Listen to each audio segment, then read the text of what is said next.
corps de texte justifié, alinéa, puce, tiret quadratin, incise de dialogue. Tous ces termes vous sont inconnus et vous semblent barbares.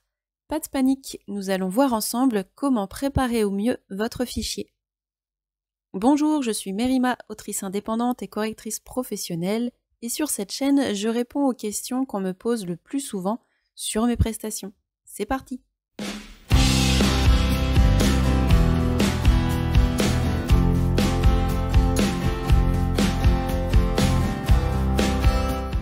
Avant toute chose, je vous invite à télécharger mon guide gratuit « Une relecture efficace » dans lequel je liste les points de vigilance pour vous aider à avoir un tapuscrit propre avant de l'envoyer à vos prestataires ou de le soumettre en maison d'édition. Pourquoi il est important de nettoyer votre fichier? Je peux vous citer au moins 2 raisons à ça. La première, pour vous, pour que ce soit plus agréable tout le long des nombreuses relectures que vous allez faire dessus. La deuxième raison, par respect pour vos prestataires. On passe déjà des heures devant les écrans. Je vous assure que recevoir un fichier propre, c'est 10 fois plus agréable et motivant quand on s'y met. Une troisième raison peut-être? À prendre avec des pincettes. Mais si vous envoyez en maison d'édition, il est fort à parier qu'un texte à l'apparence brouillonne ne sera même pas lu, ou en tout cas l'éditeur ou l'éditrice portera inconsciemment un jugement dessus forcément erroné et n'aura pas envie d'aller plus loin. Donc, autant mettre toutes les chances de votre côté. Et pour que ce soit plus facile à comprendre, je vais passer sur mon PC et vous montrer en direct ce que ça peut donner avec un petit avant-après et un pas à pas pour chaque élément. Je travaille avec le logiciel Word, donc les outils peuvent légèrement varier d'appellation et d'endroit dans le menu, mais c'est toujours sensiblement la même chose. Allez, on se retrouve de l'autre côté. À tout de suite. Voilà, donc on se retrouve devant mon ordinateur pour vous montrer un avant-après du fichier qui n'est pas mis en page à gauche et du fichier qui est mis en page à droite.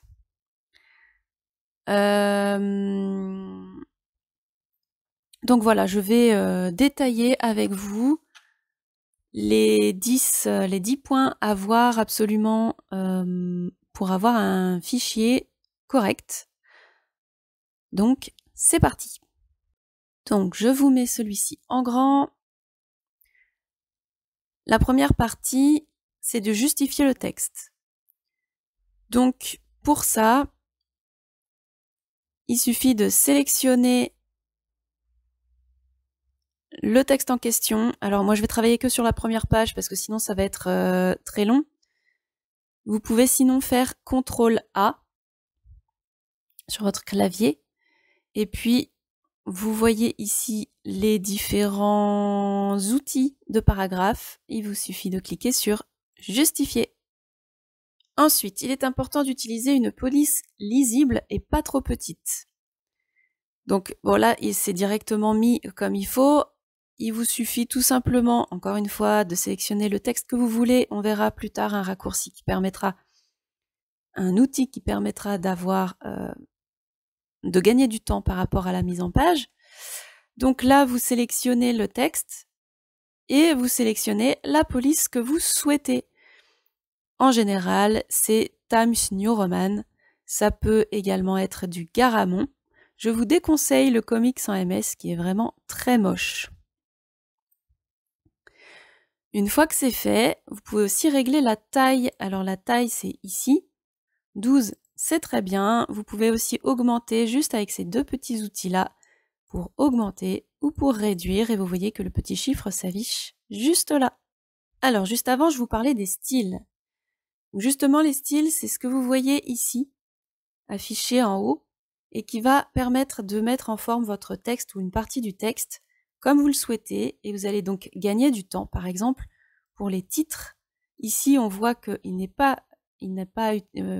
n'a aucun style d'appliquer. Et en fait, une fois que le style sera appliqué, ça vous permettra, en ouvrant le volet de navigation, d'afficher un sommaire quand vous aurez configuré tous vos titres de chapitres. Ils apparaîtront sur la gauche dans la navigation. Pour ça, on retourne dans l'accueil et on va sélectionner titre. Alors, si c'est juste des chapitres, vous pouvez utiliser titre 1, par exemple, et si vous avez des sous-titres à vos chapitres, comme ici j'ai un sous-titre, ça pourrait être titre 2. Bon là, comme c'est le titre de ma nouvelle, que c'est qu'une nouvelle, j'utilise carrément titre. Et ensuite, on fait un clic droit, modifier. Et vous allez déployer... Non, vous allez configurer ici, hop, centrer, pour avoir votre titre au centre de votre page. Vous pouvez régler la taille ici, c'est peut-être un peu gros, je vais le mettre en 24. Et ensuite, on va déployer le format. Vous allez dans Paragraphe, et ici, vous retirez le retrait de première ligne. Dans Retrait spécial, vous mettez aucun. Et dans les espacements, vous mettez également à 0. Vous pouvez mettre un petit espace en dessous. Ça, c'est comme vous voulez, vous réglez ça comme vous voulez. Et vous voyez que le titre est appliqué. Bon, normalement, une petite flèche devrait apparaître ici, mais c'est pas grave, il l'a pris en compte puisqu'on voit que il est encadré. Donc ensuite, on peut faire la même chose avec le sous-titre. Cette fois, je vais utiliser titre 2, donc je clique dessus, je vais faire modifier, et je refais la même chose. Donc là, je le veux en centré, italique, times, je peux régler la taille, ça c'est bon. Format, paragraphe, alignement centré, j'enlève le retrait de première ligne, j'enlève l'espace avant, j'enlève l'espace après, si je peux mettre un espace après, ça fera respirer avec le texte en dessous. Et normalement, c'est tout bon. Voilà, donc là on voit une petite flèche à côté, ça veut dire que le style est appliqué. Ensuite, je peux appliquer un style corps de texte pour tout mon texte, où là ça prendra vraiment tous mes paragraphes de tout mon texte, à part les titres, donc il faut bien sélectionner que votre texte.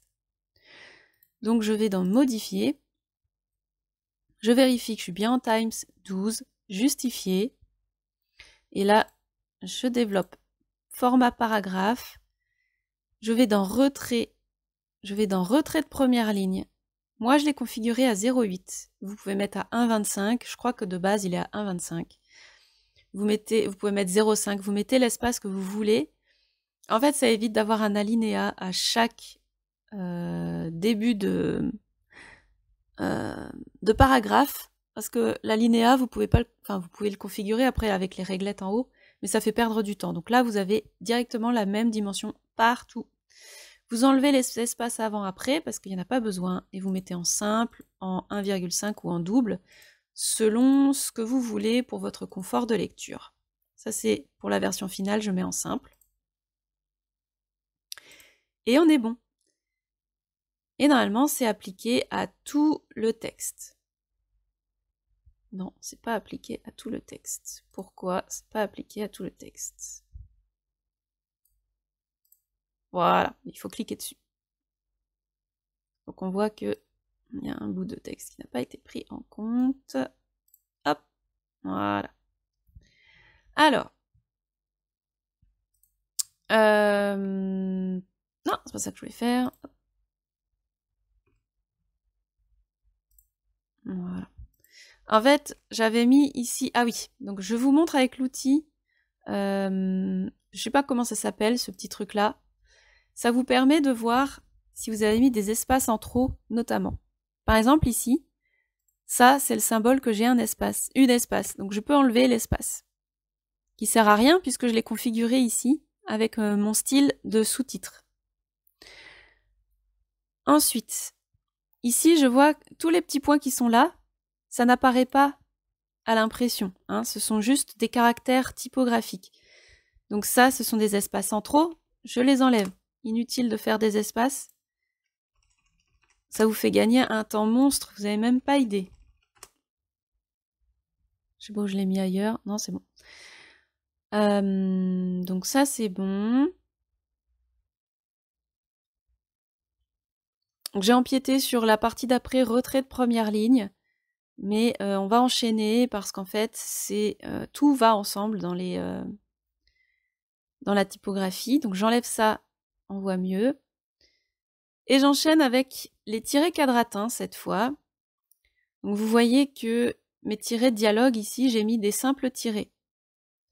Or, pour un dialogue, il faut mettre un tiret quadratin ou demi-quadratin, mais on préfère le quadratin. Et pour ça, vous avez plusieurs méthodes. Soit vous faites le raccourci Alt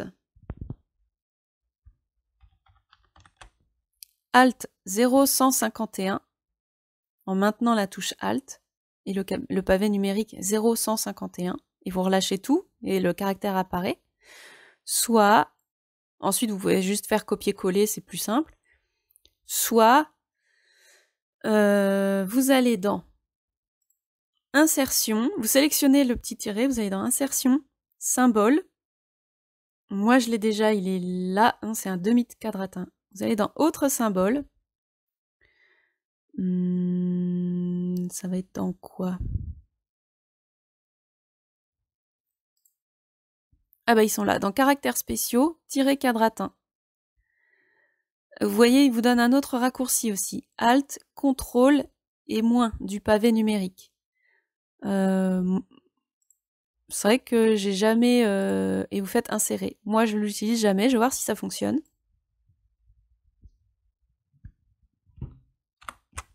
Eh bien oui, ça fonctionne. Donc Alt, CTRL et le moins du pavé numérique.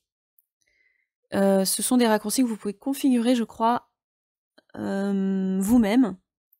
Mais voilà, vous amusez pas à tout changer, vous pouvez faire comme ça. Sinon, vous pouvez faire aussi copier-coller, hein, vous sélectionnez, vous faites copier, et puis après, vous faites coller. Voilà, ça marche aussi. Toujours une espace insécable ici. Et pour les espaces, on verra ça plus tard. La partie suivante, ce sont les incises de dialogue. Alors là, on voit par exemple que j'ai mis une majuscule alors que c'est une incise. Joyeux anniversaire, souffle-t-elle le regard brillant. Alors déjà ici, il faut une virgule. Et ici, il ne faut pas de majuscule. Les incises n'ont jamais de majuscule. Donc vous m'enlevez toutes vos majuscules aux incises. Et ça, j'en ai mis une encore ici. J'insiste, il n'y a pas de majuscule aux incises. Et ça fait partie de votre travail d'auteur à vous. Et ce n'est pas le travail du correcteur ou de la correctrice ou de la bêta lectrice. Bien sûr, on va vous le signaler, on va le faire. Parce que ça peut arriver qu'il y ait des oublis. Hein. Moi-même, je le fais de manière automatique quand j'écris au kilomètre. Ou des fois, c'est le logiciel de traitement de texte qui corrige tout seul quand on met un point. Mais il n'y a pas de majuscule aux incises. Et quand vous vous relisez, c'est à vous de faire attention, de corriger un maximum vos fautes de typographie. Voilà, nous, on va corriger les dernières qui restent, mais c'est pas à nous de le faire sur tout le document quand il y en a des milliers. Le point, donc ensuite c'est la ponctuation. Donc ici je l'ai pas mis, mais j'aurais pu mettre, parce que je le vois souvent dans les documents que je corrige. Ici une espace, une espace, une espace, et vous voyez que Word me le souligne. Alors je sais que OpenOffice et LibreOffice le font pas nécessairement. Je sais plus, il y en a un des deux qui le fait et l'autre qui le fait pas. Word le fait très bien, c'est pour ça que je recommande toujours Word. Je sais qu'il est payant et je sais qu'on n'a pas toujours le budget. Mais si vous le pouvez, je vous en prie, téléchargez Word, prenez une licence d'1 an sur Word, c'est important, ça vous fera gagner un temps monstre. Donc ici, il n'y a pas d'espace entre le mot et la virgule, par contre il y a une espace après la virgule. Pareil pour le point, il n'y a pas d'espace avant, mais après. En revanche, pour ce qu'on appelle les doubles ponctuations, qui sont les points d'exclamation, points d'interrogation, les deux points et les points-virgules, vous avez toujours une espace insécable avant et une espace après. Ça, c'est pour les ponctuations. Pas d'espace entre les paragraphes. Je vois souvent le cas dans les romans que je corrige, ce genre de choses. Alors, c'est pas que c'est faux, hein, c'est, encore une fois, il y a beaucoup de choses qui ne sont pas vraiment du domaine de l'obligation. C'est vrai qu'à lire comme ça sur ordinateur, c'est plus aéré, je suis tout à fait d'accord avec vous. Mais sur un livre qui sera imprimé, on ne met pas d'espace. La typographie française en édition francophone, on ne met pas d'espace. Donc, vous allez m'enlever, en plus, regardez, si vous faites ça, on les voit, les espaces. Elles sont là. C'est tout ce petit symbole-là, cette espèce de P inversé, là. Ça porte un nom, hein, mais je l'ai oublié. Voilà. Tout ça, ça signifie qu'il y a une espace. Et bien, tout ça, il faut l'enlever. Je ferai une autre vidéo avec l'explication de tous les signes de typographie, en tout cas ceux que je connais, parce que je ne les connais pas tous. Je connais les plus courants, ceux que je rencontre dans les romans. Donc voilà, donc on enlève ces espaces-là. Et s'il s'avère que vous en aviez mis, en fait, si vous voyez que vous en avez, mais que... Alors, je vais le faire là pour vous montrer. Tac. Si vous voyez une espace là, mais que quand vous faites ça, il n'y a pas le petit symbole de retour à la ligne ici, vous vous dites, ma mince, j'ai pas fait un retour à... Enfin, j'ai pas mis une espace en trop, du coup, comment je fais? Et bien, c'est tout simplement parce que vous avez laissé une espace dans les paragraphes. Là, un espacement. Et donc, il faut aller ici, espacement avant 0 et après 0. Et vous faites OK, et l'espace s'en va. Et là, on est au clair, il n'y a pas d'espace. J'avais mis en point 9 de faire des paragraphes. Oui, parce que c'est vrai que je rencontre des fois des pavés, des pages entières où ce sont des pavés complètes et c'est illisible sur ordinateur. Sur un roman imprimé, c'est différent, mais c'est vrai que sur l'ordinateur, c'est illisible quand on doit corriger ou relire un texte et y passer des heures pour voir les coquilles, les incohérences, etc. Donc c'est vrai que faire des paragraphes, c'est important. Vous changez d'idée, vous changez de paragraphe. C'est pas une obligation, encore une fois, mais ça permet d'aérer le texte un petit peu et de faire des pauses dans la lecture. C'est surtout pour le confort de lecture. Et enfin, alors là, je n'en ai pas à vous montrer parce que je ne l'utilise pas, en tout cas dans ce texte, je ne l'ai pas utilisé. Le dernier petit truc de mise en page que je vous conseille, c'est de mettre les pensées de vos personnages en italique. On ne les met pas entre guillemets, les guillemets c'est réservé au dialogue. On ne les met pas en gras, quoique ça peut se discuter. Voilà, selon la mise en page que vous recherchez, que vous souhaitez, si vous avez quelque chose de particulier, mais en général, les pensées, ce sont en italique. On ne les met pas comme ça n'importe où dans le texte, on les met à la ligne et on met en italique. Ça peut être entre tirés d'incises, qui sont des demi-quadratins.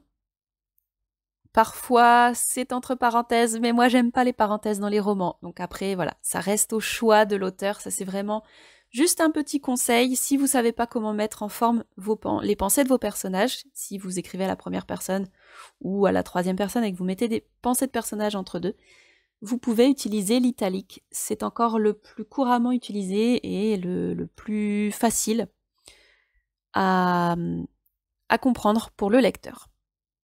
Pour conclure, on a vu qu'il est important de nettoyer son fichier et de proposer une mise en page basique, propre et simple pour votre confort de lecture ainsi que celui de vos prestataires. Et pour ça, il vous suffit de tenir compte de seulement 10 petites choses. Justifiez votre texte, utilisez une police lisible et pas trop petite, utilisez des styles notamment pour vos titres, le retrait de première ligne, des tirets quadratins pour vos dialogues, pas de majuscules aux incises, le respect des espaces en édition francophone, aérez votre texte mais pas d'espace entre les paragraphes et les pensées en italique. Pour une relecture efficace, pensez à télécharger mon guide gratuit préparé spécialement pour l'occasion. Le lien est en description sous la vidéo. Dites-moi en commentaire si vous suivez les 10 points abordés dans cette vidéo ou pas, certains, d'autres. Et en attendant, merci d'avoir regardé cette vidéo, abonnez-vous, likez, partagez autour de vous. Bonne relecture et à bientôt.